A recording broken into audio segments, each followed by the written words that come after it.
یہ کلچر بھی بچنا چاہیے، وہ کلچر بھی بچنا چاہیے۔ برادری کے بڑے بوڑھے جب بچی کا اور بچے کے دل رکھنے کے لیے بیٹھتے ہیں تو کہتے ہیں بھی اسی اپنے رواج سارے پورے کر دیں، ساڈی بھی برادری دا ہے نا جی، برادری دا ایک گل کرنا ناراض تے نہیں ہو جاؤ گے؟ نہیں تساں ہو جانے، تسی بولے ہی نہیں، مینوں شک ہے کرنا۔ آپ پتہ دن کس طرح طے ہوتے ہیں؟ دن طے ہوتے ہیں پہلے میرج ہال سے پتہ کیا جاتا ہے کہ ٹائم ہے تھوڑے کول، وہ جڑا ٹائم دس دینے وہ ٹائم رکھ لਈਦਾ انجی ہے نا جی۔ جڑے بعد 15 بندے دن لین آتے ہیں وہ پھر کیوں آتے ہیں؟ تاریخ تو طے ہو گئی، وہ بھلا کی لین آتے ہیں؟ وہ سوٹ لین آتے ہیں، ہو گیا نا ناراض تسی؟ انجی گل ہے، وہ کی لین آتے ہیں تے پھر شکوا بھی کر دیں جا کے ویکھو سانو سوٹ پان والا نہیں دیتا، میں کہ کدی لبھا نہیں نا تینوں۔ یہ ظلم ہے، یہ زیادتی ہے، یہ ظلم ہے۔ یہ کہاں سے رسم آ گئی؟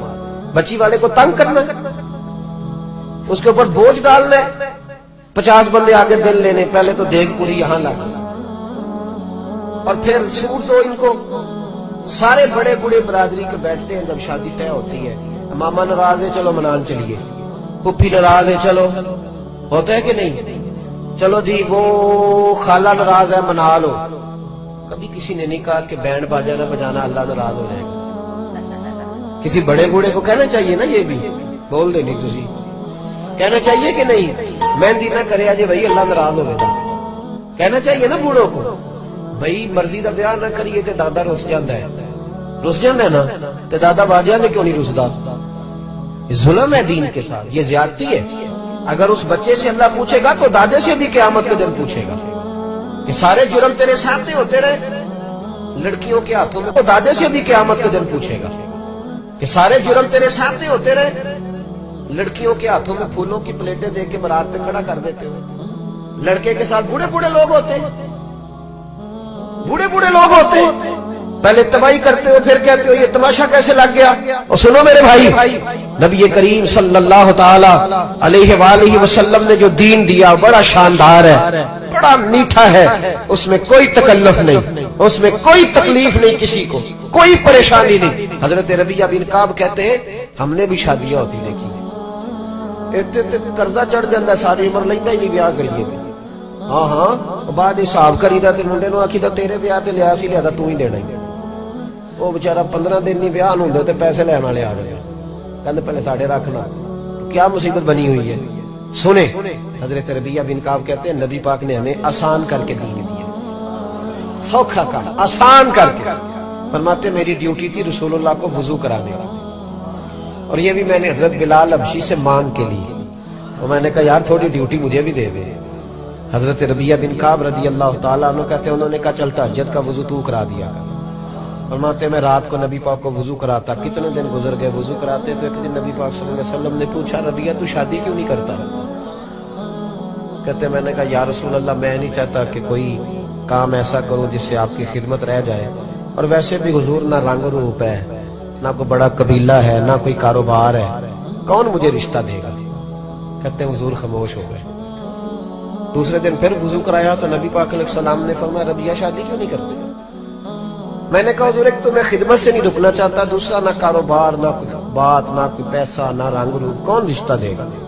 کہتے ہیں حضور پھر خاموش ہو گئے۔ نکلا نا دوسرے دن تو میرے دل میں خیال آیا کہ تو کتنا بیوقوف ہے، حضور کو دلیلیں دیتا ہے۔ جب نبی پاک کہتے ہیں شادی کیوں نہیں کرتا تو تجھے کہنا چاہیے حضور جیسے دل کرتا ہے کر دے، تو کہے حضور جیسے دل کرتا ہے، آپ حکم کریں میں تیار ہوں۔ فرماتے ہیں تیسرے دن میں ارادہ کر کے آیا کہ جیسے حضور نے کہنا میں نے ویسے ہی کر لینا ہے۔ کہتے ہیں سارا ہی وضو ہو گیا پر نبی پاک نے پوچھا ہی کوئی نہیں، میں پکا پروگرام بنا کے آیا پر وضو سارا ہی ہو گیا۔ حضور نے پوچھا، کہتے ہیں وضو مکمل ہو گیا، میں کھڑا ہوں ہلکا پھلکا قدم اٹھاتا ہوں جانے کے لیے، پر دل ہے کہ سوال ہو ہی جائے، لیکن کوئی نہیں ہوتا۔ فرماتے ہیں جب میں باہر نکلنے لگا نا دروازے کے قریب پہنچا، اللہ کے حبیب نے آواز دی، کہتے ہیں میں نے واپس پلٹ کے دیکھا تو حضور فرمانے لگے ربیعہ شادی کیوں نہیں کرتے ہیں؟ تو کہتے ہیں میں مسکرایا بھی اور رویا بھی، لبوں پہ مسکراہٹ آنکھوں میں آنسو۔ میں نے کہا یا رسول اللہ جیسے دل کرتا ہے کر دے، تو نبی پاک نے فرمایا جا فلانے سردار کے پاس جا، فلانے قبیلے کے فلاں سردار کے پاس، اور اسے کہے کہ نبی پاک کہتے ہیں اپنی بیٹی کی شادی میرے ساتھ کر دو۔ دیکھو میری طرف، آپ فرماتے میں گیا، یاد رکھو جب بھی جاؤ نا بچے کا رشتہ دیکھنے تو نبی پاک کا حکم ہے کہ دولت اور حسن نہ دیکھنا۔ حضور نے فرمایا حسن ڈھل جاتا ہے، دولت غرور میں مبتلا کر دیتی ہے۔ حضور کیا دیکھے؟ فرمایا تم دین دیکھ کے شادی کرو۔ اگر بچہ اللہ سے ڈرنے والا ہوگا تو بیٹی کو تکلیف کبھی نہیں دے گا، اگر بیٹی اللہ سے ڈرنے والی ہوگی تو گھر میں کبھی فساد برپا نہیں کرے۔ لیکن ہم چونکہ لکڑیوں سے شادی کرتے ہیں، اب شادیاں کم اور سیاستیں زیادہ ہیں۔ سیاست ہوتی ہے وہ بچی لے یہ نالے چار پیسے ہوں گے، نالے وہ ساری باں بڑھ گئے، سیاست ہے۔ اب تو یہاں شادی پہ بھی سیاست کرے گا، اپنے بھائی کی بیٹی بیٹھی، لیکن چونکہ بھائی غریب ہے نا، بہن کی بیٹی بیٹھی ہے، بہن غریب ہے نا بیچاری، تو جا کے دور سے رشتہ لے آ، دور سے، اور بہن کہہ رہی ہوتی ہے آنکھوں کوئی پڑا ہو کے میرے کو آنکھوں تو بھائی کہتا تو بچی میں آ، میں 2-4 لاکھ کا تعاون کر دیں گا، وہ میری مجبوری ہے، تو تعاون بھی کھول ہی رہا۔ جب اللہ کسی کو بیٹی دیتا ہے نا تو پھر اللہ اسے توفیق بھی دے ہی دیتا ہے، پھر تیری ضرورت نہیں، اگر تیری توجہ ہی نہیں تو پھر تو رکھ اپنے پاس پیسے۔ میرے بھائی نبی پاک علیہ السلام نے فرمایا اسے قبیلے کے سردار سے کو اپنی بیٹی کی شادی کر دے۔ حضرت ربیعہ بن کعب کہتے ہیں میں گیا، ان سے جا کے پیغام دیا، نہ قبیلہ نہ مال نہ دولت نہ حسن، ایک چیز پکی ہے، فرماتے میں رسول اللہ کا غلام تھا تو ہر وہ کام کرتا تھا جس کا میرے نبی حکم دیتے، سنت شریعت پر عمل پورا، دینداری پوری۔ حضور نے دینداری کی بنیاد پر رشتہ دیتا، دینداری کی بنیاد پر۔ حضرت ربیعہ بن کعب رضی اللہ تعالیٰ عنہ فرماتے ہیں کہ جب ان کے گھر گیا میں نے کہا حضور نے کہا رشتہ دے دو، تو ماں اور باپ بچی کا ایک دوسرے کی طرف دیکھنے لگے، انکار نہیں کیا۔ باپ کہنے لگا حضور سے جا کے عرض کرنا میں شام کو آؤں گا، یعنی سوچنے کا تھوڑا سا، لیکن نا بیٹی والے تھوڑے سوچتے ہیں نا، کہ شام کو میں آؤں گا۔ کہتے میں باہر نکلنے لگا تو وہ بیٹی پردے کے پیچھے سے بیٹی بولی، کہنے لگی غلام ٹھہر جا، کہتے میں روک گیا، اپنے ماں باپ سے کہنے لگی ابا جی آپ کو میری فکر ہے نا، اماں آپ کو میری فکر ہے نا، آپ میری فکر نہ کریں، مجھے میرے نبی کے حوالے کر دیں، مجھے میرے رسول کے حوالے کر دیں۔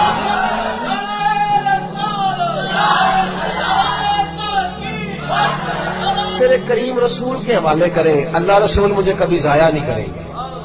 سنو حضرت ربیعہ بن کعب کہتے ہیں انہوں نے رشتہ، کہتے ہیں انہوں نے رشتہ دے دیا، یہ بھی شادی ہے، یہ بھی ہے، پر طریقہ وہ جو بندے کو اللہ کا محبوب بنا، طریقہ رسول اللہ کی سنت کے مطابق۔ فرماتے ہیں نبی پاک نے حضرت حارثہ بن نعمان کو بلایا تو فرمایا بھی ادھر آ، اس نے اپنی بیوی کو حق مہر دینا تو گٹھلی کے برابر سونے کا بندوبست تو نے کرنا، کھجور کی گٹھلی نہیں ہوتی، کا اتنے سونے کا بندوبست کر، حق مہر کتنا دینا چاہیے، شرعی یہی بول دے نا کتنا دی، اور 32 روپئے کھولے کتوں نکل آیا، آزاد کسی کتاب ہی چوری پڑے۔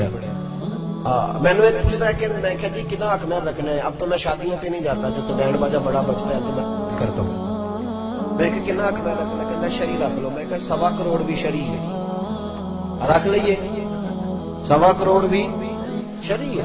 حق مہر جتنا لڑکا دے سکے، جی جتنا لڑکا، سب سے زیادہ حق مہر دینے کی کوشش کرنی چاہیے، لیکن وہ باجیاں نے لے جاندے نے 50,000 حق مہر دی باری کرنے نے ویکھو جی اسی منڈا نہیں بیچنا ہے، ہاں جتنا لاکھ آ کہتا تھی واپس ہی۔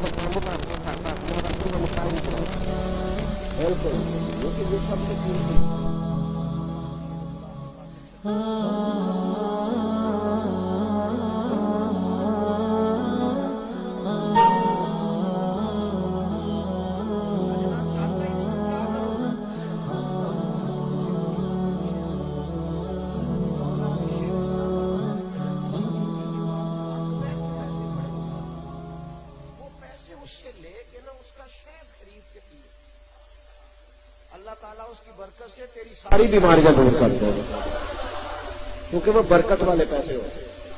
کون سے؟